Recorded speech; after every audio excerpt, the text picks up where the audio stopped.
Murder case అంటే first తీసుకెళ్ళి లోపలేస్తారు. అట్లాంటిది మర్డర్ కేసులో నిందితులకు 41A నోటీస్ ఇచ్చారట.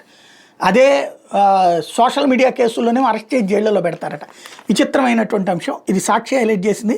అన్నమయ్య జిల్లా మదనపల్లిలో రియల్ ఎస్టేట్ వ్యాపారి గంగాధర్ను ఆయన భార్య వనితతో పాటు కేవీపల్లి మండలానికి చెందిన సోదన్ రెడ్డి రాము, మదనపల్లికి చెందిన ఆటో డ్రైవర్ గంజి మహేష్ బాబు కలిసి మట్టుబెట్టారు.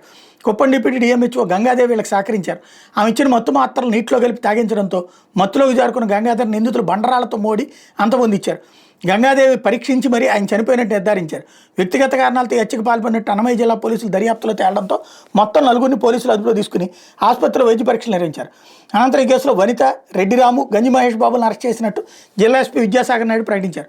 3 నిందితులు మాత్రం మీడియా సమావేశంలో హాజరుపరిచారు. కుప్పం డిప్యూటీ డిఎంహెచ్ఓను అరెస్ట్ చేసినట్టు చెప్పబోవడంపై పోలీసు వర్గాలను తీవ్ర విషయం వ్యక్తమైంది. ముఖ్యమంత్రి చంద్రబాబు ప్రాతినిధ్యం వహిస్తున్న కుప్పంలో ఆమె డిప్యూటీ డిఎంహెచ్ఓ కావడంతో ఉన్నత స్థాయి నుంచి ఒత్తిళ్లు వచ్చినట్టు విశ్వసనీయ వర్గాలు వెల్లడించాయి. పోనీ అరెస్ట్ చేసినట్టు వెల్లడించిన 3 నిందితులైన నిబంధనల ప్రకారం న్యాయస్థానంలో హాజరుపరిచి రిమాండ్కి తరలించాలి. ఏమైందో తెలియదు కానీ అరెస్ట్ చేసినట్టు ప్రకటించిన వనిత, రెడ్డి రాము, గంజి మహేష్ బాబుకి పోలీసులు 41A నోటీసులు ఇచ్చి వదిలేయడంతో 3 దర్జాగా బయటకు వచ్చేశారు. ఈ ఘాతుని సహకరించిన కుప్పం డిప్యూటీ డిఎంహెచ్ఓ గంగాదేవిని అసలు అరెస్ట్ చేయకుండానే అంతకుముందే పోలీసులు విడిచిపెట్టారు. వ్యవహారం పోలీస్ శాఖలో చర్చనీయాంశంగా మారింది. హత్య కేసులో నిందితులు రిమాండ్కి పంపకుండా పోలీసులు ఎలా విడిచిపెట్టారన్న మిస్టరీగా మారింది. దీని మీద మదనపల్లి పోలీసు అధికారులను సంప్రదిస్తే ఎస్పీ విద్యాసాగర్ నాయుడు ఆదేశాల మేరకు వదిలేసినట్టు వెల్లడించారు. హతుడికి ఎంతటి తీవ్రమైన నేర చరిత్రలున్నా నిందితుల నిబంధనల ప్రకారం న్యాయస్థానంలో హాజరుపరిచి రిమాండ్కి తరలించాలని న్యాయస్థానం తీర్పు అంతిమం. దీనికి విరుద్ధంగా అన్నమయ్య జిల్లా ఎస్పీ వివరించడం అందరినీ ఆశ్చర్యానికి గురి చేస్తుంది అన్నటువంటి వార్తని ఇక్కడ హైలైట్ చేశారు.